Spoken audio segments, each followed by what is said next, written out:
ultimately I want to get to the Olympia. It doesn't compare to Wesley. Too right, it fucking doesn't. I'm still 22 years old. I honestly think I've spent more time on that treadmill than I have with my girlfriend. And I am going to be fucking skinned when I step on that stage, I can promise you that. So, what a time to be alive, eh? Gotta love prep.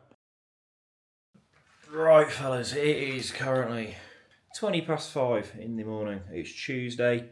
Today's a rest day. I'm going to take you through what a low day of eating looks like during prep, 7 weeks out. I'm also going to give you all my little tips and tricks for dieting, make it a little bit easier. Tip number 1, fasted cardio. Not because it's going to burn more fat, right? It's purely because it gets it out of the way. I'm still half asleep. I've not even had time to think about cardio, let alone dread it. Whereas if you leave it all day, you think about it all day, you're dreading it, it becomes a chore. By the time I've realised what I'm doing, I've pretty much finished it. So I just like to get up, start with my cardio. I then do some fasted steps as well after, purely because with the cardio, my heart rate's going to get higher. If I then just do some steps after, whilst my heart rate's elevated, I'm going to burn more calories without having to do any more cardio, if that makes sense. With that, because it's early, I've not drank anything yet. I do have some electrolytes mixed in there with 250ml of cold water. So I'll sip this whilst I start my cardio. I've then got the rest of the 1.5 litres of water, which I'll get through this morning during cardio and steps to set me up right for the day. And then we will get into meal 1 in a little bit. I'm going to talk less and get this fucker going.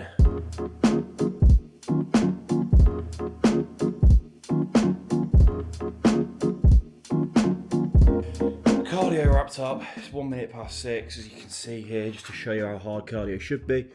If you can see that. Active calories 437, total calories 510, average BPM 144. I've also got my cross trainer treadmill right at the back. The issue with the treadmill at the minute is it's a little bit broken. So I have had someone else repair it. That's got parts being ordered. Some days it works, some days it doesn't. So got parts on the way to get that repaired because I've had that treadmill for 5 years. It's done every single prep with me, every single off season.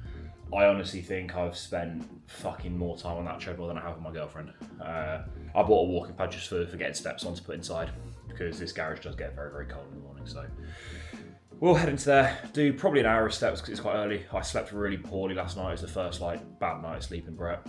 I've had 5 hours of just staring at the ceiling.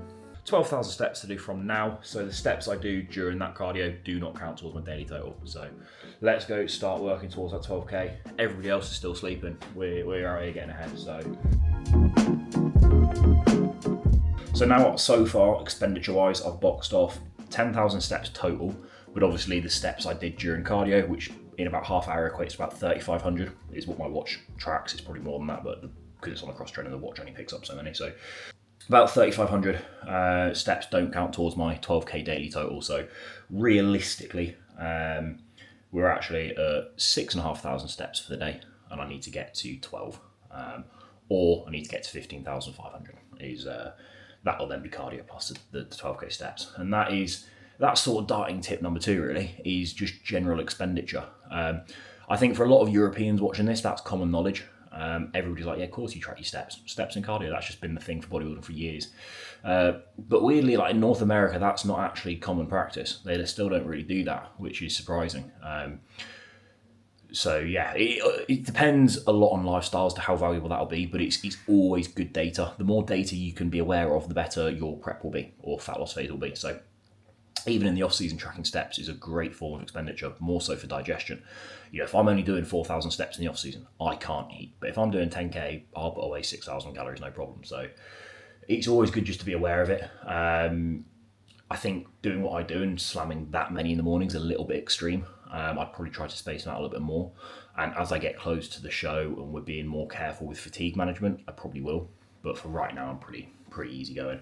This is something I've done every prep I've ever done in terms of my daily structure is cardio followed by a shitload of steps, just because it starts my day off nicely. And I get my morning work block done whilst doing cardio, whilst doing steps really. So I've already replied to all the urgent messages on WhatsApp. So now I can chill, take my time to shower, eat meal 1, and then sit down to start the second work block about 9 a.m. So obviously we've burnt 1,000 calories. We've put a shift in this morning. We need to fuel up and get protein synthesis started. So we have a mighty 277 calories for meal 1. I've got 4 smoked bacon medallions and 2 large eggs. So 0 carbs in meal 1. I only do this on my low days, really. Normally, my first meal will be a cream of rice followed by potatoes and chicken, which is pre-workout. Obviously, I'm not training today, so sort of pushing the carbs a little bit later into the day. I put a bit of pepper on the eggs. I'll put a very light sprinkle of salt on this whole meal. I track my salt daily, so I'll take that from like the pot that I've weighed out. With this meal, I'll have 15 grams of zero sugar ketchup. What a time to be alive, eh? Gotta love prep. Gotta love the zero carbs. In fairness, it's actually a really nice meal. I can't even complain. I really fucking enjoy this one. So yeah, I'm gonna go eat this whilst it's still warm. So first up in the supplement stack is what I take all my tablets with. So I use this to swallow the tablets basically. It's about 200 ml of water, and in there is, I have my ESN Daily, which is glutamine, creatine, leucine, and collagen. Main parts of this being the glutamine for digestion, collagen for skin, hair, nails. Bit of creatine in there, but not enough. There's only a 3 gram serving, and I like to have a bit more than that, so I top it up with more creatine in that as well. On top of that, I do 3,000 milligrams of vitamin C, again for sort of immunity support, as well as water balance, because it obviously helps you expel water. I like to keep 3,000 milligrams in there throughout, but primarily for immunity support. This is Athlete Stack in powder form. So you will have seen before that I used to take, and still do some days, but the Athlete Stack of tablets. The issue with this is it was 7 tablets per serving to get basically all your multivitamins, micronutrients, and minerals for the day. And 7 tablets was a hefty amount. Some people didn't like doing that. So now they've come up with this powder. The nice thing about this is, 1, it tastes a lot nicer, and 2, it's also got coconut water extract in there as well, so it helps with hydration in the morning. So I've been using this ever since I got it. This is actually 20% off right now because ESN have a muscle building week, so everything revolving muscle building, so pretty much everything I'm using today, whey protein, creatine, Athlete Stat, loads of supplements, solid joints, all that sort of stuff is on sale now, so use code EAGLES. When this video is live, it is still on sale, so get to that. Next up, I do 1 capsule of Digestive Enzyme Plus. 1 capsule today because it is a rest day in the morning and I don't want to just burn through all the food too quickly. My digestion is pretty solid right now because food is so low. So I just take 1 capsule in the morning of this and then 2 at night. The best joint supplement you will find, solid joints, 3 capsules of this every single day. And I have pretty much no joint issues, touch wood. But it's been absolutely fantastic. Then we've got the new product, the reformulated product, which is Diet Support from ESN. I've been using this for a few days now. Big fan. Before, I didn't like it because the ingredients were, in my opinion, very, very pointless. It was a little bit of caffeine and a little bit of 5-HTP, which is, it sort of helps with serotonin production, a few bits like that. A 5-HTP is a good supplement, but to sell a Diet Support product and only have those 2 in it, I did think it was a little bit not something I would have taken or promoted. But now, as you can see, they've probably heard that feedback, fully kitted this out with everything for metabolism support and fat loss. So I have 2 capsules of that as well. I also, on top of that, do some L-theanine. Really helps me with my focus. Some people say it has a calming effect for them, which, great if that's you, congrats. For me, it just helps me zone in and become really hyper-focused, which is ideal for work. And that is that really for the morning supplements. I would also usually take ESN Essentials, but I have actually run out. But luckily I've got my ESN parcel coming later today. So normally I would do a big old 5 capsule serving of Essentials, which has all your omega-3s in there, and vitamin K2 and D3. So I've pretty much just covered everything from my cholesterol, my heart, my blood pressure, liver, kidneys, all my vitamins, all my micronutrients, minerals, my joints, my creatine, my glutamine for digestion, like everything's covered in a handful of tablets and this beverage. So now I'll just neck all these, swallow this. I'd always say if you are going to take a shitload of supplements like this, it's always better to do it on a full stomach, so after a meal. After a nice filling 270 calorie meal. If you do this on an empty stomach, it won't feel the best, and the actual uptake of the supplements themselves also won't be the best. So make sure you are doing this in the correct order. So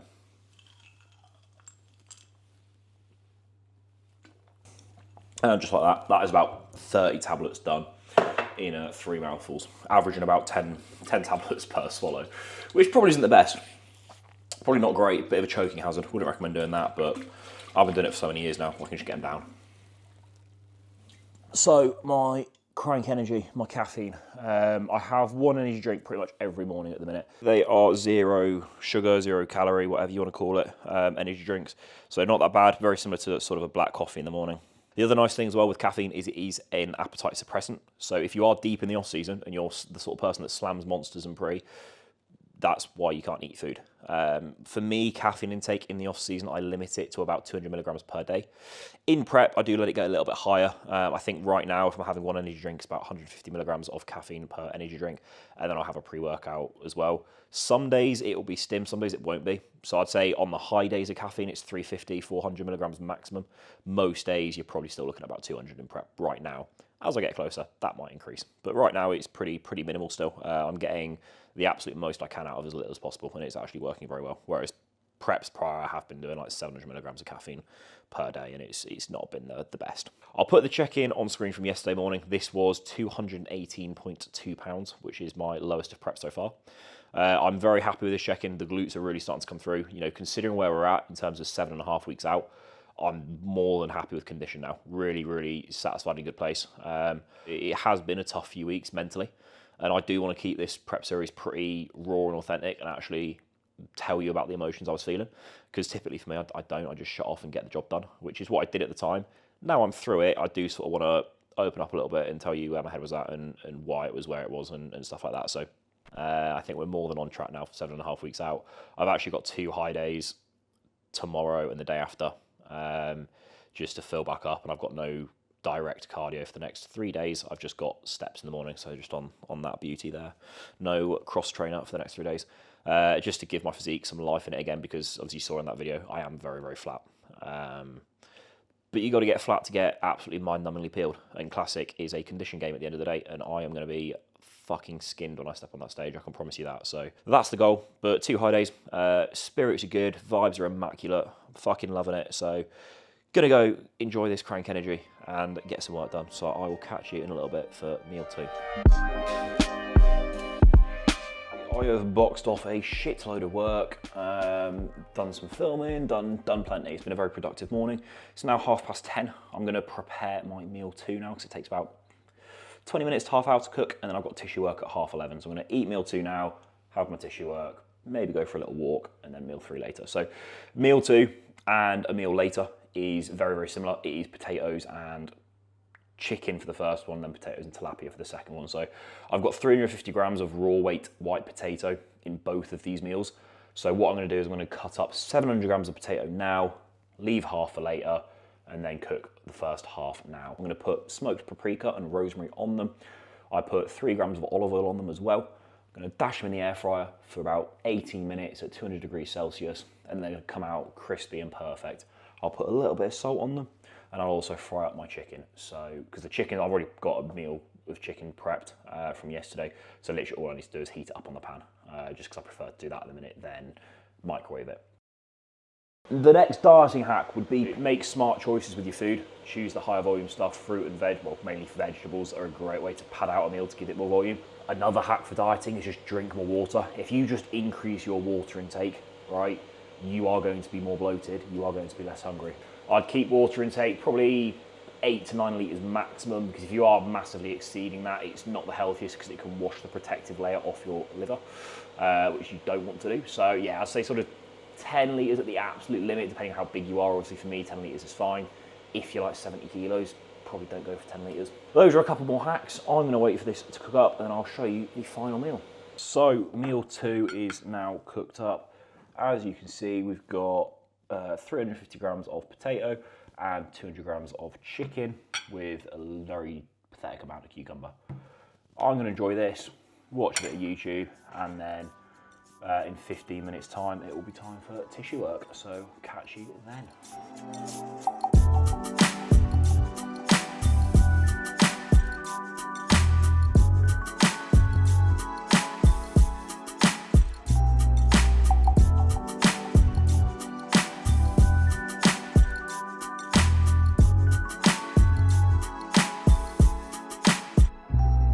Another little dieting hack for you is going to be flavour powder, okay?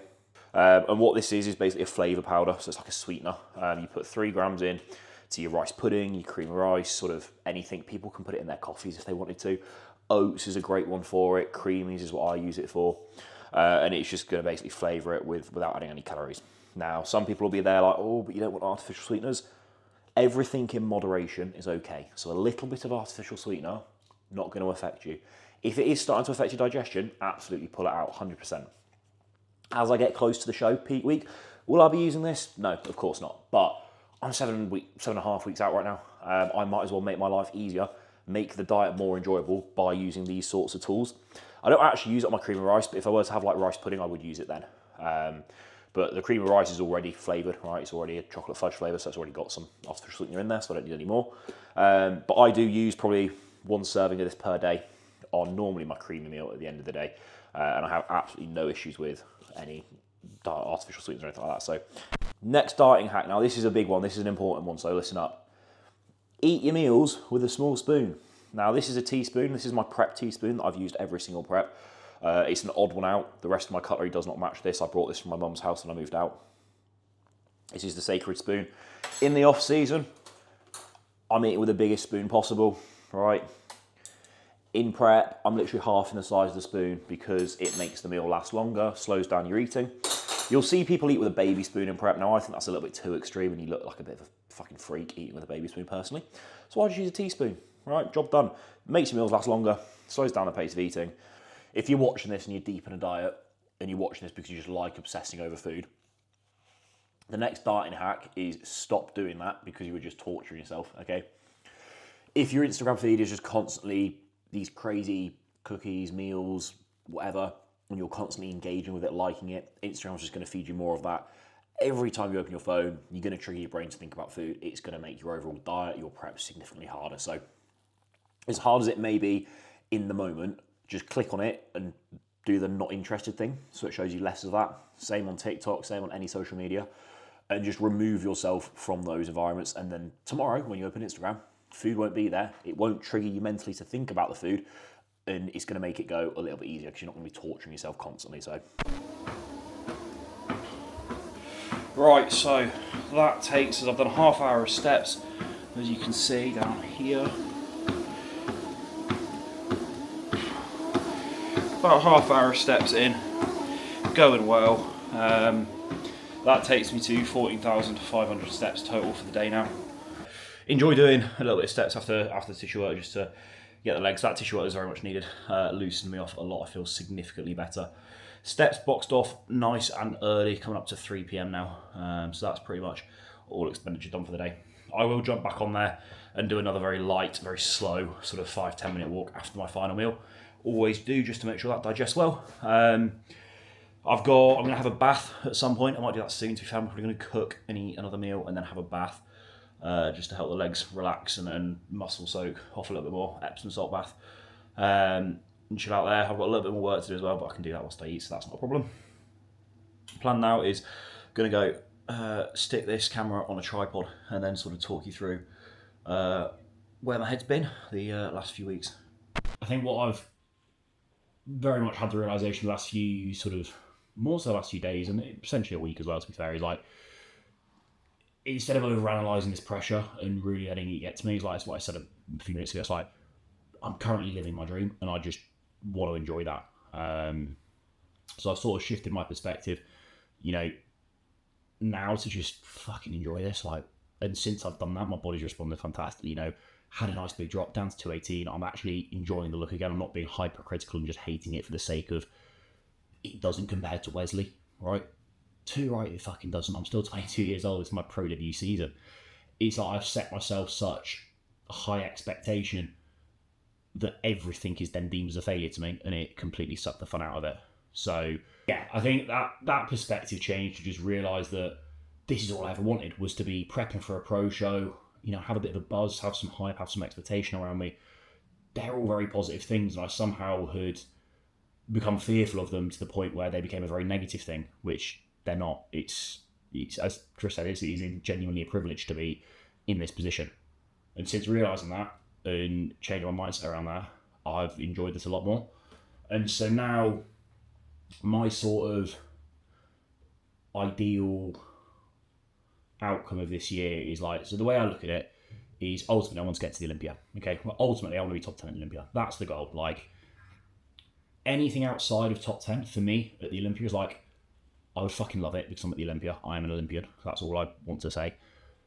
But coming 47th at the Olympia this year isn't that attractive to me, right? It'd be sick because I get in the jacket, but like, to waste, not waste, but to give my entire year to prep, because like, if I, like, Detroit, Wesley's now doing it, probably not going to beat Wesley. We'll see how we compare, but let's say Detroit and FIBA, I'm probably not winning, right? So after that comes the question of, do I carry on prep to some quieter shows where I stand more of a chance of qualifying because the standard is lower?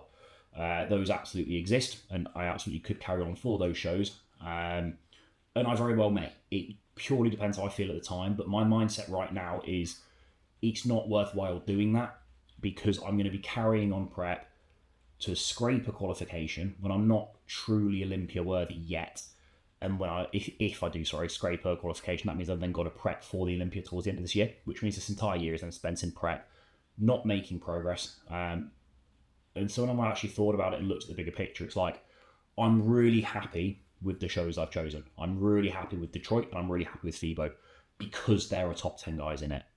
And that gives me, straight away, first show in, right, here's how you look next to a top 10 guy. Here's how you look next to your goal. Your back's still shit, your arms are too small. Great, I know that. All it's taken me is a 3-4 month prep. I've got that data.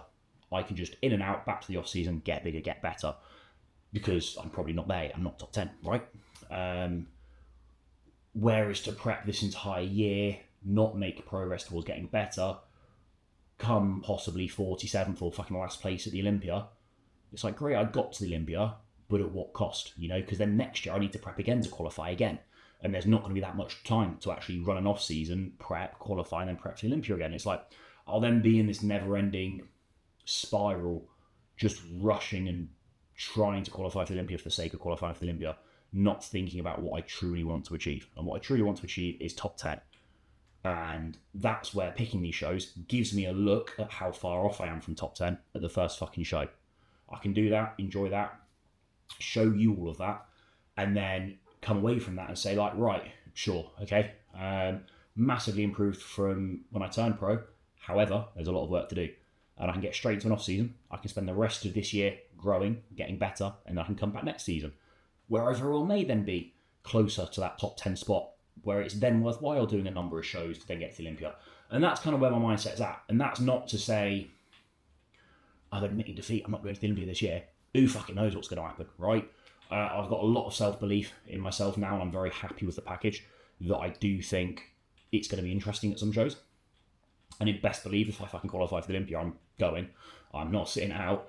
I can promise you that. So it's kind of changed. The way I look at it now is it's kind of a win-win, right? I'm either going to the Olympia this year, or I'm going to wrap the season up nice and quickly, and I'm going to get back to fucking growing so that I can be even better and get close to that top 10 mark. Because for me, top 10 is the goal. It's not just get to the Olympia, it's top 10 at the Olympia. That's where my mind's at now, and it's sort of eased a lot of pressure, as I said. I'm very grateful to be in this position where I can even say those words, where I'm having guys that do support me, like you lot, and all that sort of stuff. So yeah, that's just where I think the last few weeks, obviously not being where I needed to be from a prep standpoint, it was really getting to me. And I think since understanding why I was being so negative on myself and putting all this pressure on myself for no real reason, now since taking a step back and changing my perspective on it, I'm fucking loving it. I'm having a great time. Vibes are immaculate again. The body's responding. We've got some high days coming in. Training's flying. I'm happy with the physique. And overall, I'm a much happier person. I'm going to wrap this up now because that got way too fucking enthusiastic and positive for my liking. I don't normally do that shit. So apologies for that outburst of emotion there. Robotic me will resume as normal from now. No more emotion till after the show. You got 6 or 7 minutes of wisdom there, and I hope you enjoyed it thoroughly. So I'm now going to go cook some chicken, eat some chicken, and live like a meathead, because that's really where I belong.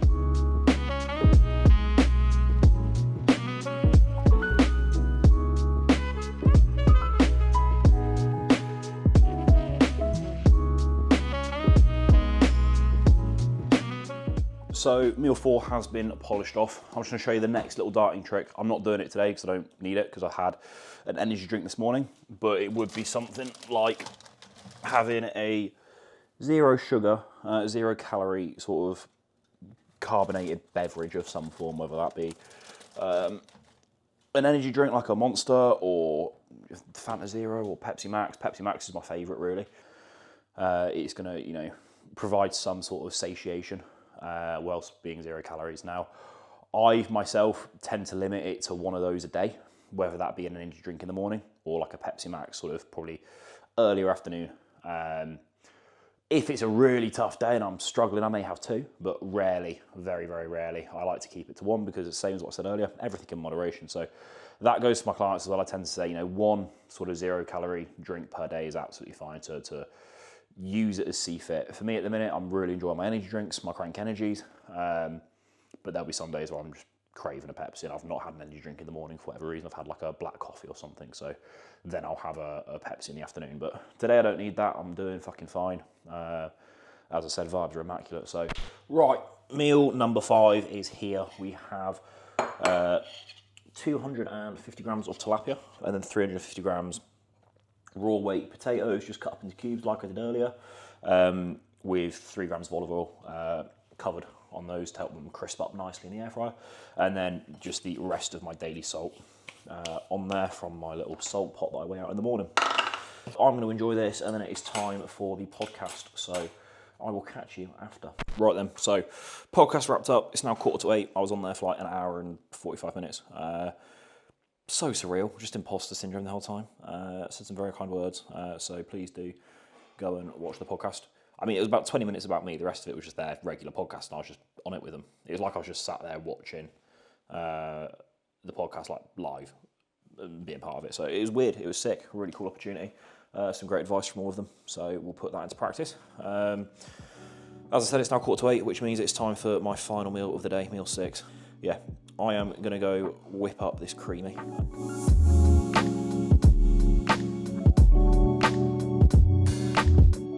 We have the Ninja Creamy here. To make this, the total macros for this meal, it's like 320 calories. We have 60 grams of protein and 6 grams of fat in this entire thing, which is beautiful. So all it is I use this coconut milk, no added sugar, right?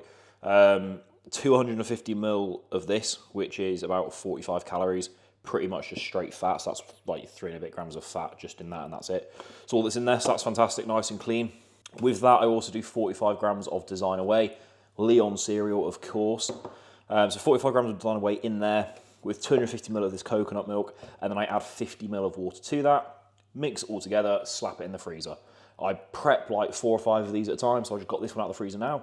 You stick it in the creamy does its thing, you then get this out. What I then do is with the ISO Whey, the chocolate milk flavour that I spoke about last video, this genuinely tastes like Cadbury chocolate, it's mental. I make a nice little whey paste out of that, because then what I can do is I put a little bit of whey paste on the top of the ice cream, and it's basically fucking Ben & Jerry's, right?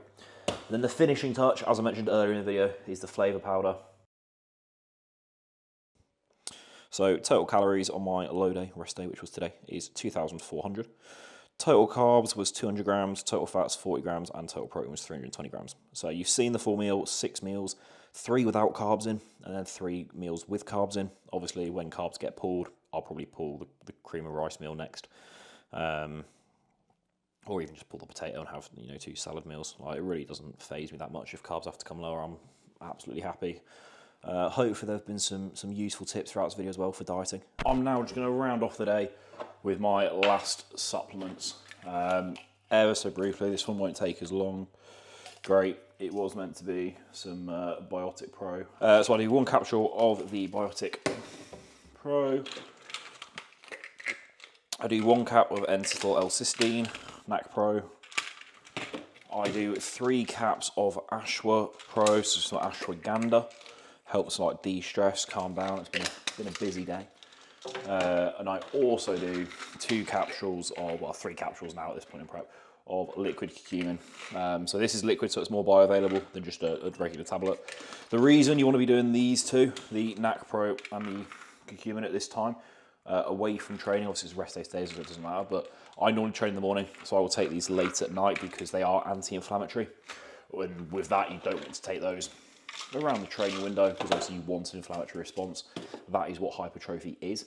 My only other supplements that I take that currently aren't here because they're kept upstairs next to my bed is I will take ESN zinc and ESN's magnesium. And the reason I leave those by my bed is because I literally take them, give or take about 20 minutes before I actually sleep. And typically my nighttime routine, like it's already 8 p.m. Normally I'm already in bed by now. It's just that podcast ran a little bit later than I usually would stay up.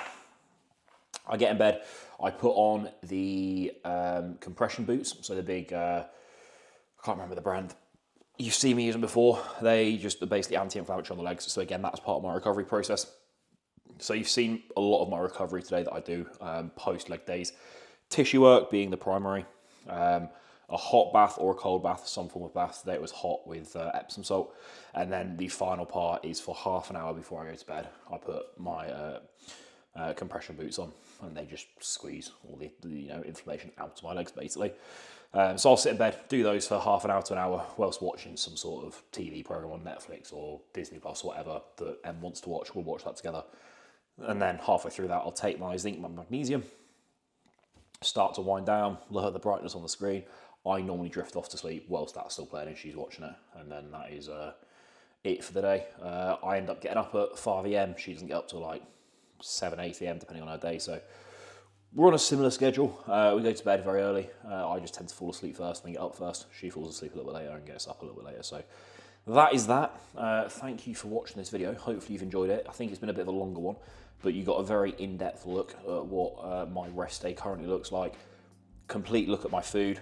My training day food is very, very similar to this because that's the only thing you've not seen now. The only difference is instead of doing 3 meat and salad / potato meals, I swap one of those out and have a post-workout cereal instead. And that's literally the only difference. All the other meals are pretty much the same. So that is that. Thanks for watching. Like and subscribe. And I will see you in the next one because things are getting pretty fucking gnarly now.